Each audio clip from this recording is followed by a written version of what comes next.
So let's continue the conversation. It's been fascinating up to now, and I think this session is going to be also very, very insightful and informative.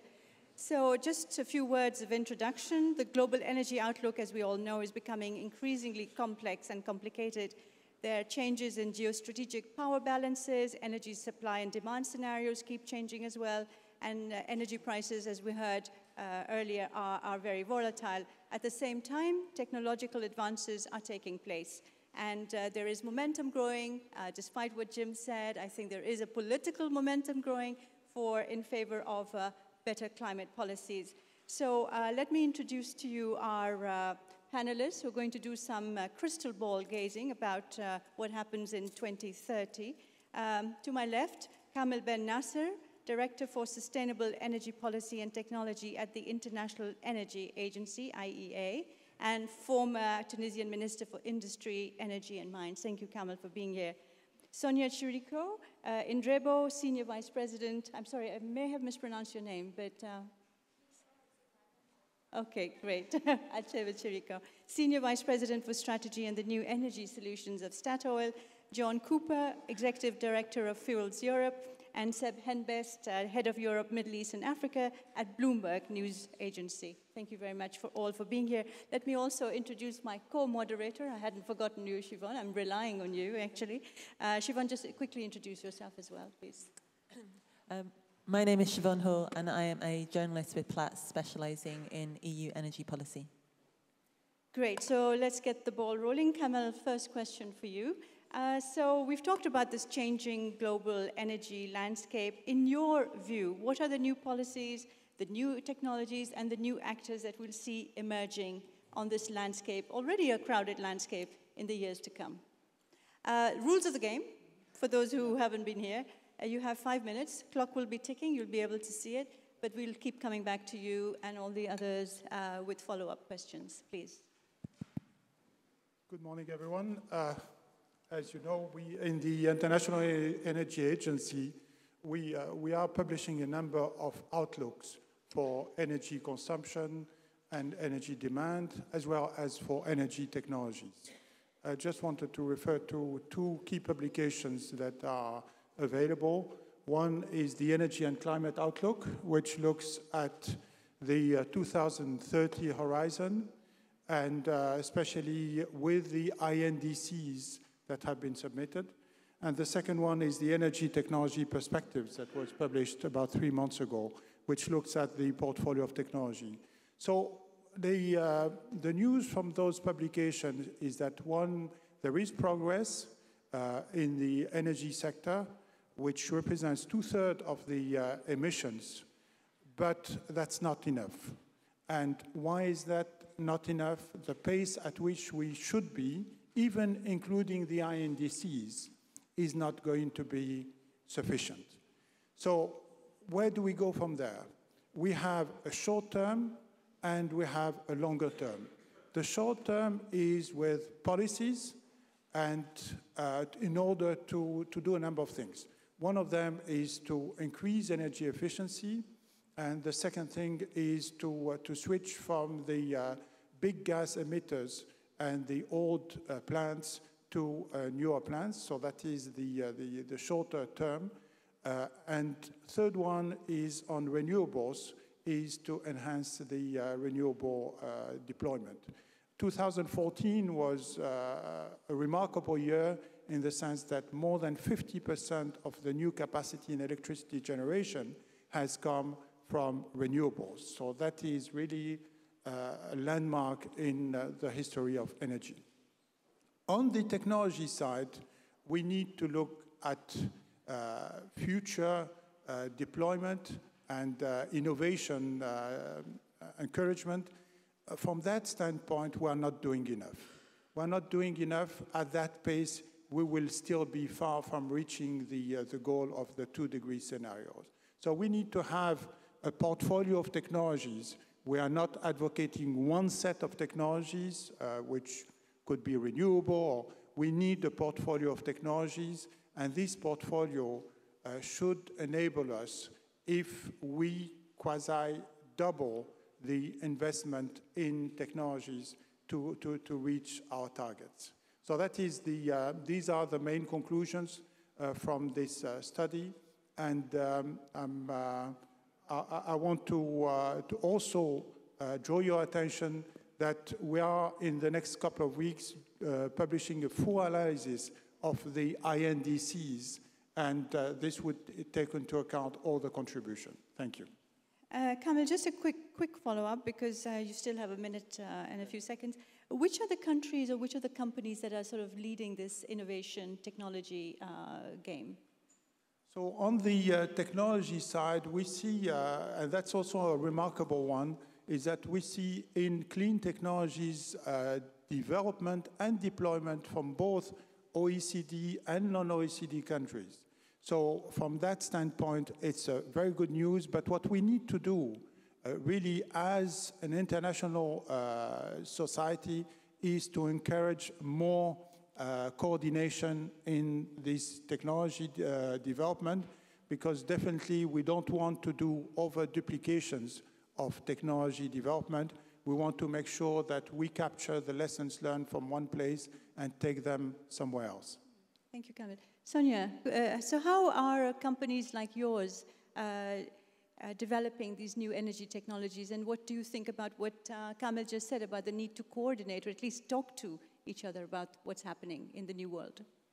So thank you, Shada, and I'm very happy to be here. I'm very happy to be invited. It's such a beautiful place as well, so it's very nice to be in this setting. Statoil, my company, we have looked at what's going on, and we call it fundamental changes. We believe there are new realities, and it's very important for us to acknowledge that. But we believe that this will give new opportunities, new business opportunities. We're a science-based company. I'm an engineer myself, so I'm coming from, we want to face realities and we like to solve problems.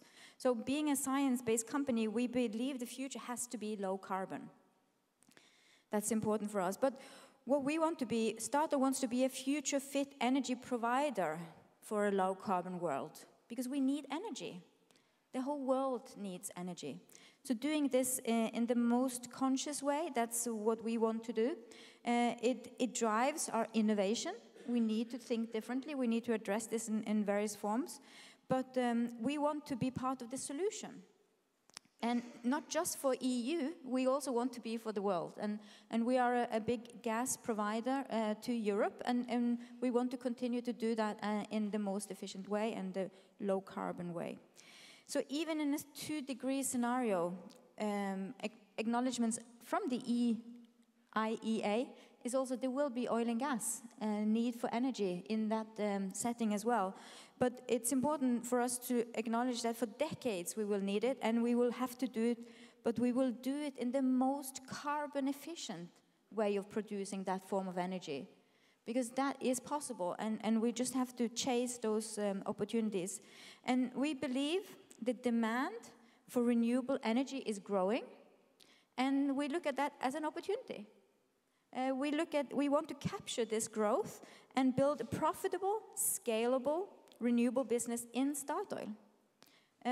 We have been already working on offshore wind outside the UK. We also have a floating windmill outside Norway that's been producing energy since 2009. And it's a very good pilot. We want to continue to doing this and finding new opportunities. So business opportunities beyond existing business model, that is the future. And new ways of applying our technology and our competence. And we see we can take our competence, for example, with offshore wind, it's a lot about marine operations in harsh environments. So understanding how to do that, getting costs down, which is the imperative. The lower the cost, the better the solutions for everyone. So our key drivers for going forward is to be competitive at all times, so i.e. driving down our internal cost levels, not just in oil and gas, but also in producing energy through renewables. It's transforming oil and gas, because we don't want to become a company that when suddenly prices change and go upwards again, we see cost levels coming up again. So how do we make this sustainable It's about standardizing. It's about having those new ways of working inside our company. And the last but not least is provide energy for a low carbon future. That's very much part of our strategy going forward. And the strategic goals translate from the business model opportunity and innovation side is first to be the most carbon efficient oil and gas producer. And I'm proud to be part of that goal. And secondly, and build profitable growth business in renewables. So that's how we see this transformation going forward. Thank you very much indeed, Sonia. John, I'm going to turn to you now. Low carbon future. Sonia has said, everybody is saying that, seems to be consensus, that's the way we're moving. Where will the gas, oil, and coal fit into this new world energy order? Very good question. Can I just start by saying, actually, also I'm an engineer, and that gives a personal bias towards getting things done, getting the right physical things done, getting them done in a cost-effective manner, and making sure they're fit for purpose. So I think absolutely we need a conversation on the right solutions. Can I just start by saying some reflections on the previous conversations we've had?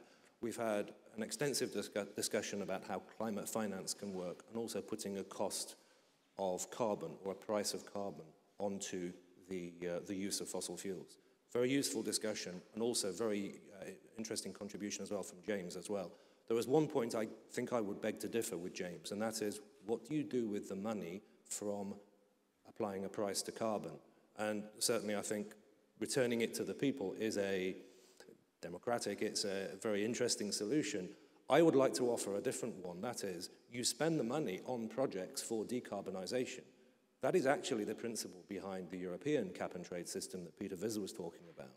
And that seems to me an area where there is still huge opportunity around the world to do things at a relatively low cost of carbon.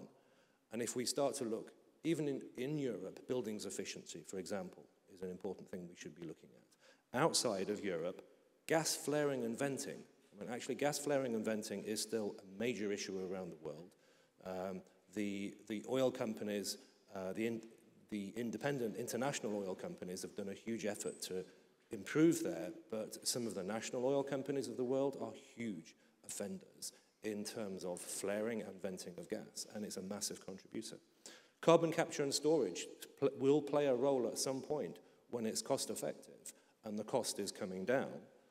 Reforestation is something that's not talked about, is also a relatively low-cost solution.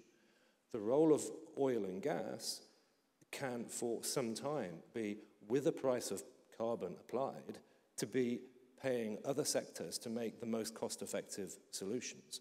To come back to your original point, how do you differentiate, or what's the role of coal, oil, and gas?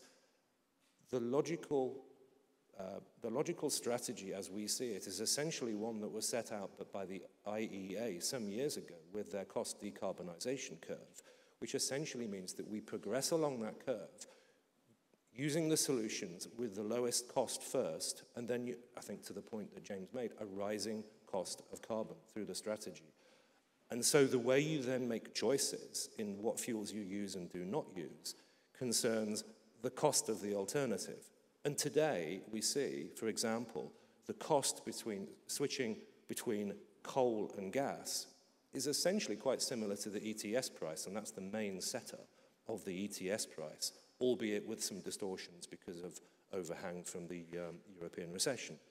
But that means there is a role for gas for some time, and I think it's also recognized its role in terms of managing the intermittency of renewables.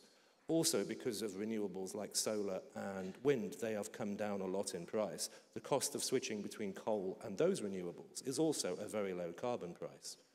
Turning to petroleum, the issue with petroleum actually is that once you have done efficiency, the alternatives really become very expensive. Europe has been through something of an experiment with food-based biofuels. You look at the carbon price there, it comes out in hundreds of euros a tonne. And it seems strange to be spending hundreds of euros a tonne when we're missing out on global projects that are much, much lower in cost. Finally, I'll say something about electrification and that role in replacement of petroleum. It's very clear that electricity can and should play a role in transport. It already does, and it can do more. The electric motor, speaking as an engineer, the electric motor is a fantastic machine for propulsion. It has very low torque, sorry, very high torque at low speed. It's easily packaged. It's a brilliant device from an engineer's standpoint. The problem is the battery, and the big battery in particular. And so the solutions that work with either no battery or smaller batteries, further electrification of rail, we still have diesel rail across much of Europe, e-bikes, hybridization of vehicles. These all seem to make a lot of sense and have got quite a low implied price of carbon. Personal transportation in vehicles with big batteries today requires some of the very highest subsidy levels. We see 10,000 euros a vehicle as a sort of typical subsidy level. Each of those vehicles saves about 10 tons of CO2 versus an efficient car. That gives you an implied carbon price of 1,000 euros a ton. It's a useful and important technology to develop, but we struggle to see how that can be or should be a mainstream solution for a few years, because it's not good value for the planet. 1,000 euros a ton, you could do 100 tons for the same amount of money in different schemes. So it's about choosing the right order of doing things. And in that scheme, you would certainly act on coal first. Gas then has a role substituting for that. Petroleum has a role for some decades yet, we would argue, because the alternatives are so much more expensive, and the cost of carbon applied to petroleum can pay for other things to be done. Thank you. Seb, I'd like your comments on some of the different points that the other panelists have raised, and also from your vantage point, how does European companies fit into the innovation, new technology paradigm? Thank you very much. Let me start by talking a little bit about the forecasting that we do for the next 25 years, primarily for the electricity system. Because I think it tells a story that is one that is led by increasingly powerful economics, and maybe to a greater or lesser extent avoids the need for us all to have a moral epiphany about this thing, though I think there might be a need for that to a certain extent. And that is when we push out 25 years, we see that 2/3 of the investment and the new capacity being built around the world for power generation is renewable. And that by 2040, from 2/3 today, 1/3 of power generation is fossil fuels. And you think about that time frame and that change, that's pretty astronomical, particularly because that's not being driven by policy, that's being driven by the basic economics. And the basic economics are very powerful, and they're increasingly becoming disruptive. So when we look at something like a solar module, the cost of a solar module has dropped 85% since 2008. There's very few things on the planet that drop that amount of cost on that amount of time. And similarly, the cost of, the all-in cost of onshore wind has dropped 40% in the last 10 years. Technology cost is creating opportunities to decarbonize significantly more deeply and significantly more painlessly than I think we thought even a few years ago. And in many ways, though I'll make the argument at the end that policy is still needed, we can do a lot by allowing those technologies to do what they can do. So there's 3 features, I think, of the system that are worth understanding. One is these technology costs are coming down very fast. Secondly is that demand in developed countries is flat and falling. And the third thing is that distributed energy is increasingly looking like an unstoppable force. At the end of the day, when we look at Europe, we see a European power system that is 3/4 wind and solar by 2040. Now, the engineers in the room will go, how is that possible? We can talk about that. But essentially, from a cost perspective, in terms of cheap dollar per megawatt hour rates, ability to meet peak, ability to be flexible and being ramp up and down in the system to ensure demand is met, when we optimize the system, that's what falls out. Because at the end of the day, wind and solar is getting cheap enough that it starts to undercut. A new build wind farm can undercut an existing coal or gas-fired power station in Europe by 2025 with a reasonable, not unreasonable, a reasonable carbon price of about 30 euro a tonne. So that's, you think about that, we think about, this is all about building new stuff. No, this can also be about displacing existing stuff because this technology is getting cheap enough to do that. One important driver, as I mentioned, is distributed, and particularly distributed solar PV, but also increasingly the potential for distributed energy storage. I think what we all need to recognize is that as soon as you have households and businesses making decisions about energy and investment in energy, you have a very, very different landscape than we have historically seen. And that is that historically you've got big energy companies, governments, big finance making big investment decisions for the long term, big infrastructure decisions. When you have households looking at solar or storage, or electric vehicles for that matter, you've got a consumer uptake decision. And that is a function of cost. It's got to be cheap enough, but it's also a function of penetration. And those mathematicians in the audience will recognize that if the future state is a function of the past state, i.e. future penetration is a function of past penetration, you have a nonlinear function and the potential for exponential growth. And when we see consumer uptake technologies from the washing machine to the internet to the personal computer to the refrigerator, these adoption curves from early movers to mass adoption to saturation are getting steeper as information is passed more readily. And the question is, what does that S-curve look like for solar PV and consumer or prosumer activity? And if we get that, one of the challenges for us is to get the parameterization right and work out how fast this can happen. But all evidence suggests if you get to a certain tipping point, it happens very fast indeed. In Australia, there was very strong government incentives for solar PV. They were oversubscribed. The governments took them away, the state governments, and we're still getting solar PV being put on roofs. We've hit a certain tipping point. So I think that's a very important sort of three things to flag. Part of our forecasting also includes things like demand response. It includes energy storage. We talked about a moment ago about electric vehicles. In the same way as that the rate of, or the cost of a solar PV module has dropped 85% since 2008, it has a learning rate of 26% for every doubling of installed capacity. It's one of the fastest learning rates we see.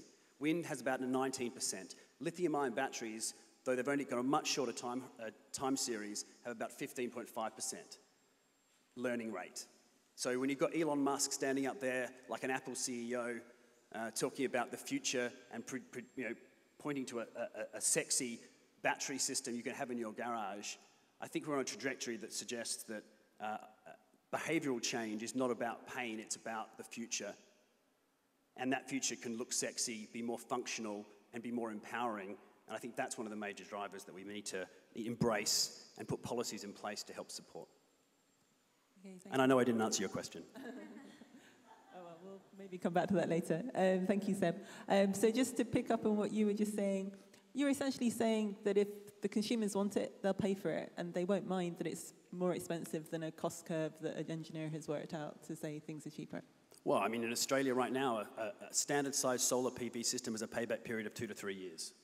That's without subsidy. You put subsidy in place and it becomes criminal not to put a solar system on your roof. In Australia, Australia's a good example because it's a sort of a well-contained, straightforward system.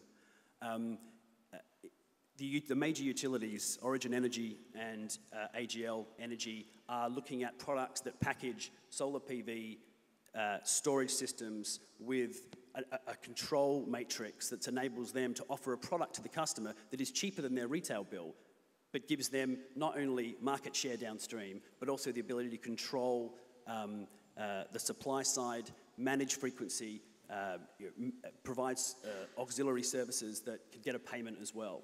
So you think about one thing driving the downstream empowering of the citizenry around energy is about failing utility models at a generation level.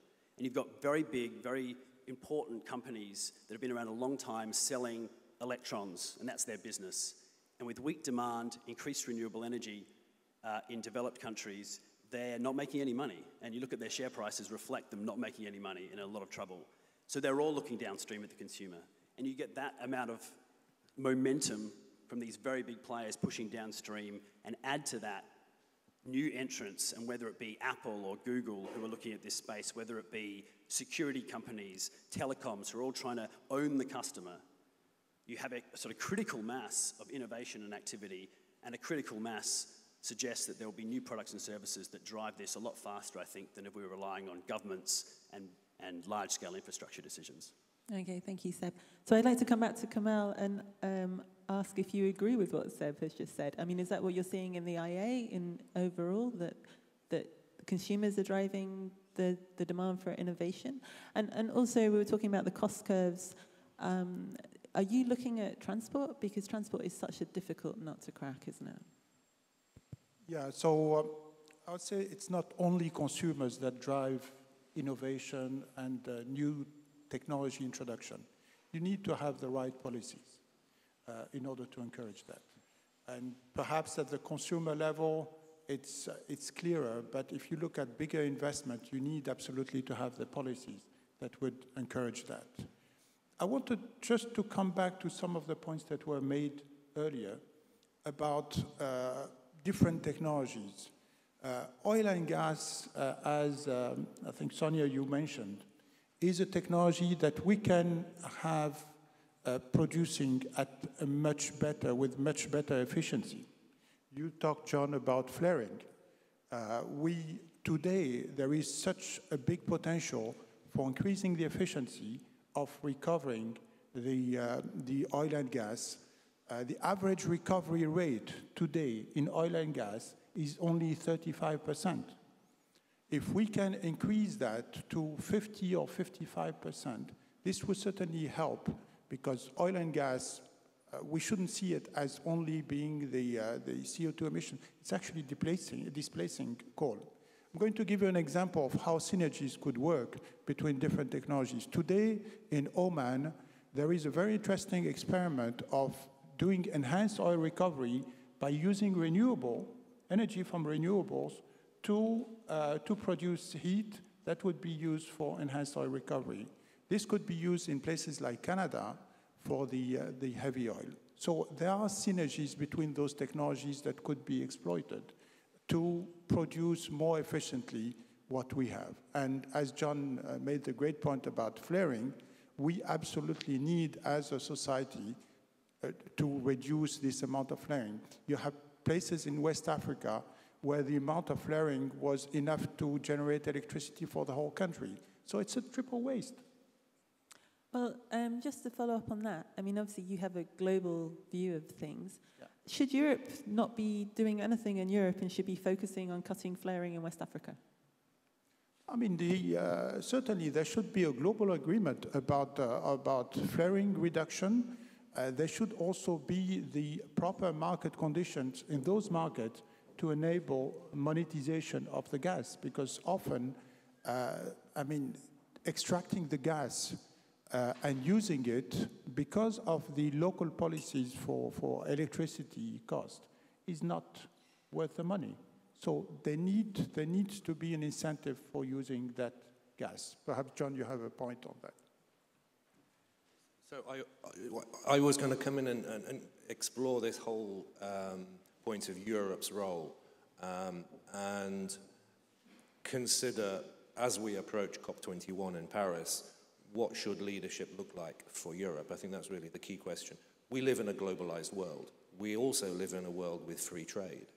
And if I can take a moment to speak for industries, Europe has many energy-intensive industries, things that are essential for building infrastructure, including renewables infrastructure, concrete, cement, metals, fertilizer, fuels. And we live in a world of free trade. In the fuels world, you can buy fuel in Rotterdam as a wholesaler today, made from outside of Europe, made from outside European regulation, outside ETS, with no compensation at the border. And that competes with fuel that my members actually make in Rotterdam, Antwerp, and elsewhere, made entirely under European regulation, under cap and trade. That is the front line. And so there's an important question about how much further do we go in that direction, looking at what I might describe as unilateral action by Europe, compared with the role of trying to globalize the solutions that we've got. And I would argue that we already have some really good solutions. I would certainly say that the basic idea of a cap and trade system, a properly managed market and a properly managed system of cap and trade for carbon reduction is actually demonstrated to be working, and is something that we could help others to set up. Vehicle efficiency standards have achieved a lot already. We have arguably the best system in the world for doing that. We also already have many other technologies around efficiency for buildings. I just came from a conference in Eastern Europe where there was not a great deal of talk around what do we do about the climate. There was a lot of talk about how do we improve energy efficiency. And there was supplier after supplier to the refining industry talking about how do we get better efficiency out of boilers and other units in refineries. These are European companies with exportable solutions. So I would argue that the focus really is how do we lead the world to adopt similar approaches rather than simply making an expensive badge for ourselves which says we've done more than you, if you like. Okay, so the business opportunity in your sector is find efficient ways of doing it, sell it to the rest of the world, get those global emissions down. And I think this is actually where Sonia comes in, because that was what you were talking about earlier, that Statoil wants to be an efficient producer of oil and gas. So what exactly are you doing in that area? And also, are you working on carbon capture and storage? Because we heard earlier that it's maybe not going as well as it could. So, first of all, on doing, what are we doing internally to become the low carbon producer of oil and gas? Well, we have had regulations around us, especially on the Norwegian continental shelf, that has pushed us into being very green, because we've had incentives. We've had the cost on carbon for a very, very long time. And we internally use 50 euros per ton when we assess our own projects. So we're doing this because we think there's an advantage. We can come out with a premium because we are innovative and we can be the front runner. And this is also about having solutions that are seen as problem solving other places as well. So doing those things very efficient. We have had no production flaring for a long, long time. So be secure that you get, the production from the very best areas into Europe. So that's been part of our drivers for us. And we've spent a lot of our innovation. Our R&D has gone into not just how to reduce carbon, but it's essentially how to remove waste. And waste is also waste of money. So this is not just because you want to be green, this is also to do it more efficiently, which again is good for your bottom line. We're a business. So these things are going together. But when it comes to carbon capture and storage, I would like you to know that we are using it as a resource. CO2 is being injected in a field where you've been, and we've done this for 20 years. So we use CO2 as a way of boosting oil and gas production. And we are actually above 60% on production on the Norwegian continental shelf. So we've gone much further than the rest. And that is because of innovation. And it's the way to address, and that's again, being an engineer, I do like sexy things. I have an electrical vehicle, and it's not a Tesla, but I love it. Okay, thank you, Sonia. So I'd like to open up to the floor. If there are any questions from the floor, please raise your hand. There are two over here. We'll take the gentleman on the right. And just identify yourself. Yes, my name is Adam Soya from European Commission. The role of natural gas in transport as a transport fuel. Why is it not so sexy to promote or use when the technology at the vehicle level, such as compressed natural gas, CNG, or for freight transfer, LNG is practically mature, the distribution supply technology is mature, much cleaner, much lower whatsoever. What's the future for that? Thank you. Okay, I think that's one for Sonia and then John. What a very good question. Thank you. I think, CNG, as you mentioned, is an alternative for transport. And what we've seen is that we've discussed this with car manufacturers, especially trucks and buses. And we've been discussing and we can actually show business cases where it would be much lower cost to go from diesel or the existing form of transportation into CNG. But we need to have, you need to have depots where you can actually go and refill. So this is something about the distribution chain and having that available.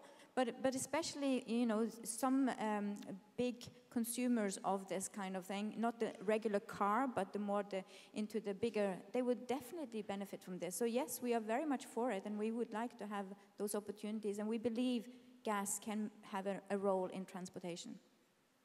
John? Well, yes.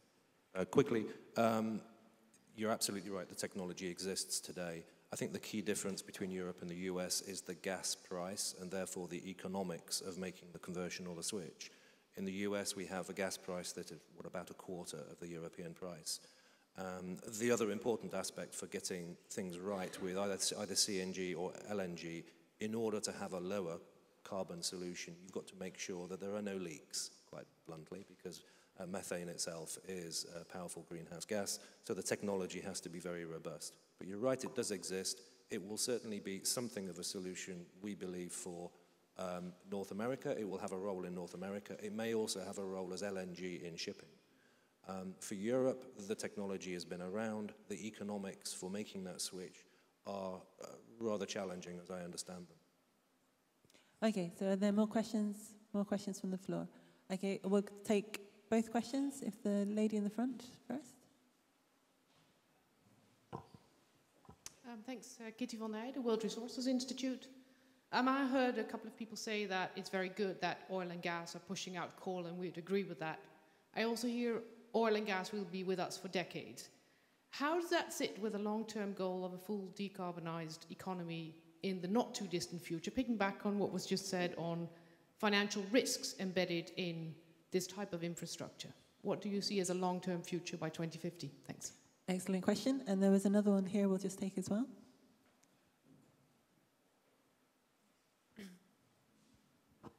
Thank you.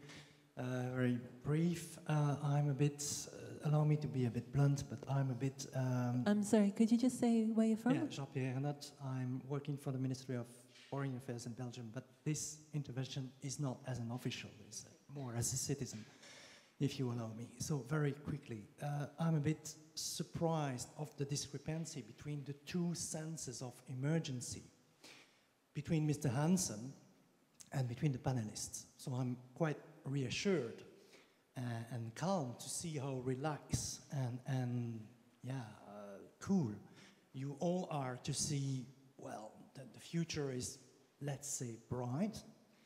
But what is this future in 20 years' time if all the big cities or the harbors in our planet are just drawn into water? So let me just understand that. Nobody has challenged what Mr. Hansen has said about the temperature, the rise of oceans, and so on.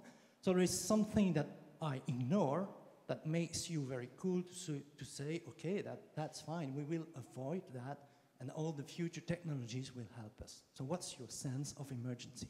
Thank you. Okay. Well done, you get a round of applause. So I'd like to start with Seb, I think.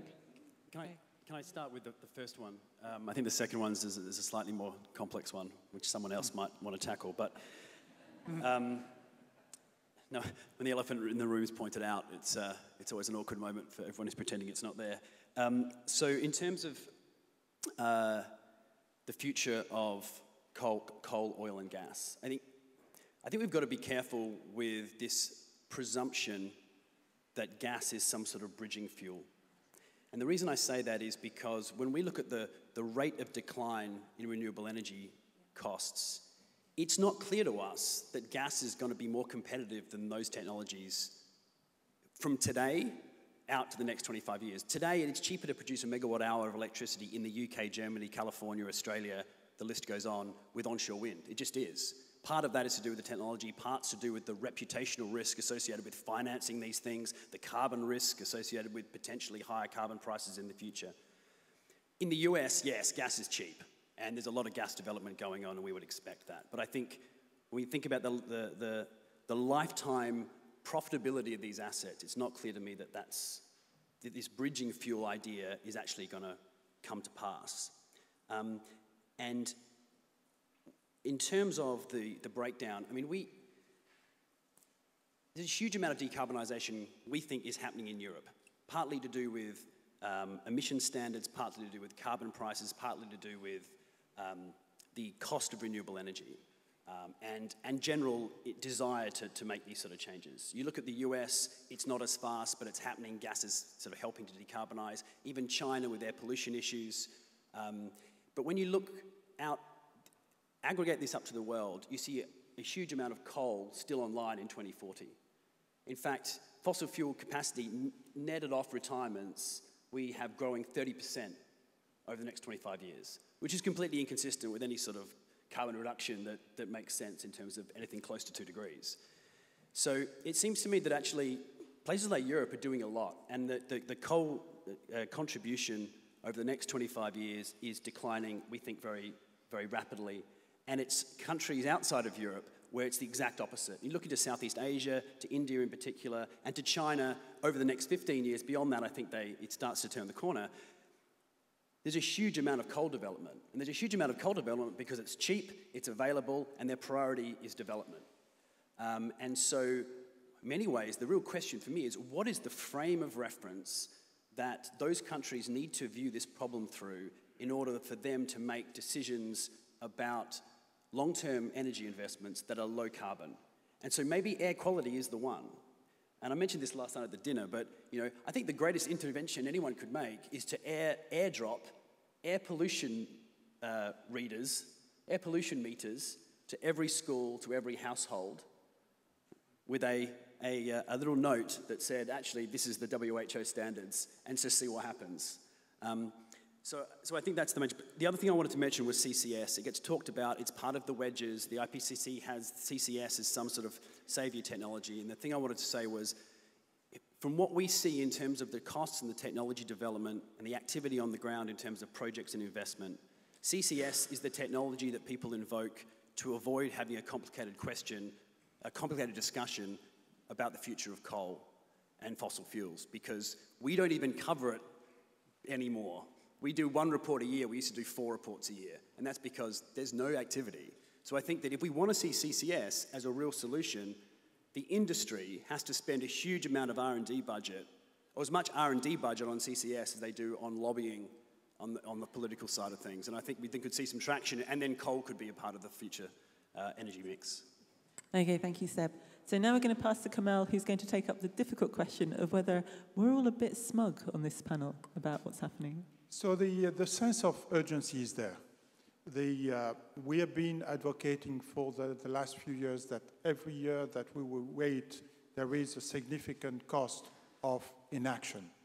And that cost is compounding, and the fact that you don't do something this year, it will cost you more in the future to go in a more aggressive way. So we are leaving to the next generation by not acting a much larger cost than if we had done it ourselves. So talking about cost, what we are saying in our energy and climate report is that compared to the INDCs that have been submitted by the countries, we can act quickly and without jeopardizing growth, especially in developing economies. We can peak the emissions in the very near future in less than 5 years from now by just taking 5 key actions that would not cost to GDP growth. So if the countries agree to that, then we would go a significant way towards a lower carbon footprint. So what we are aiming to do on November 17 and 18, we would have the largest energy minister meeting at the IEA, and the objective is to have a joint statement that would go towards those objectives. And this will be passed towards the COP and other venues.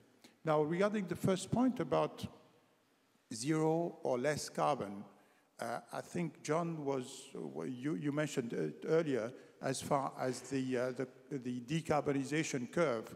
If we want to zero carbon by 2050, the cost is going to be huge. What we are advocating is that we can go to the 2-degree scenario with a fuel mix that would certainly have a much lower carbon content, but it would not have a zero carbon content. And just on a follow-up, I mean, do you see less urgency in Europe because we've already put a lot of policies in place, we see our emissions coming down, and that's perhaps why we're not as excited about the problem as Jim was? No, there are still a lot of things to be done, and I'm going to take a few ones. On energy efficiency, while the latest news for the 2014 energy use in Europe was quite good, because we've seen this trend, this accelerated trend in improvement in energy intensity, we still have a long way to go. We have a number of things that we need to do. Next week, we will be publishing a report and recommendations for how to help SMEs, small and medium enterprises, that are really not often incentivized to do the energy efficiency measures, because obviously they have other priorities. But we can do a lot by helping those small and medium enterprises being more efficient with the right policies. So there are many things that need to be done. Another point I want to stress is that today our systems in Europe are very much like islands. Every country has a different system. We don't really benefit from interconnection. And there are lots of synergies in terms of generation that could be taken advantage of, so we generate less electricity.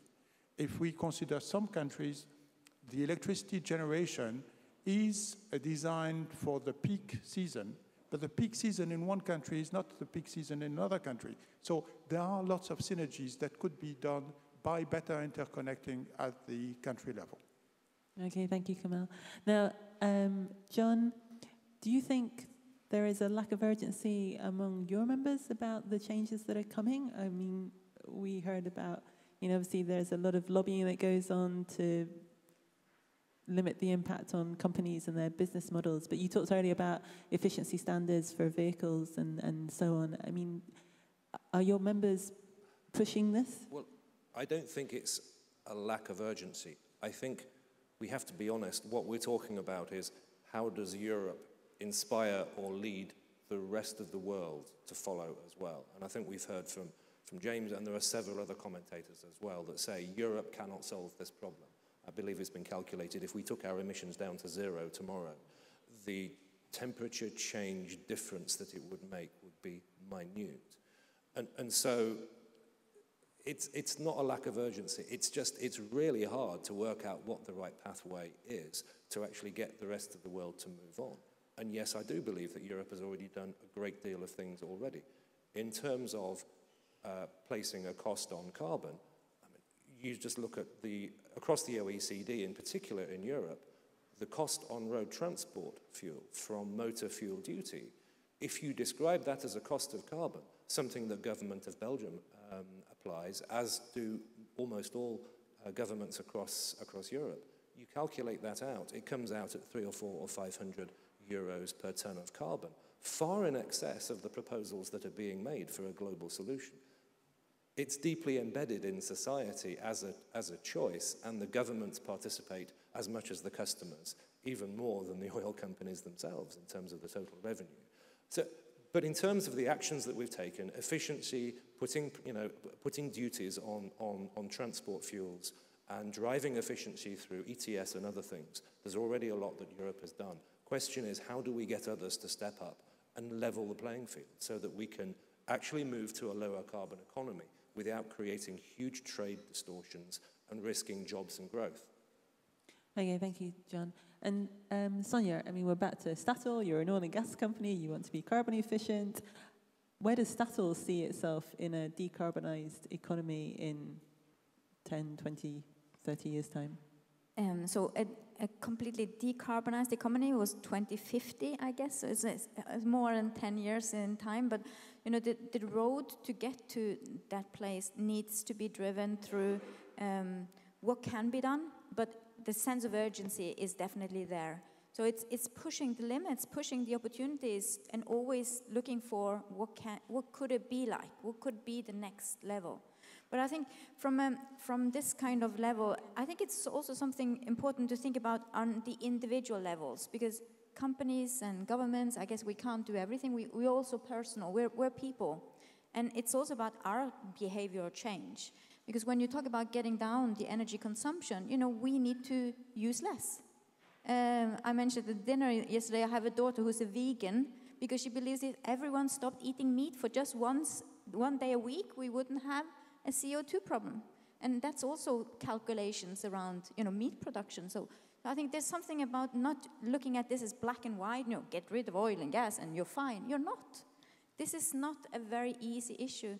This is something about addressing all of these areas, all of the opportunities, and not just going after one silver bullet, which I'm afraid is not there. But as a company, we are, as I said, driving low carbon, and we believe a future of low carbon. So we really want to be part of that solution. We want to be a company in 2050, and we want to, you know, improve and be part of that journey.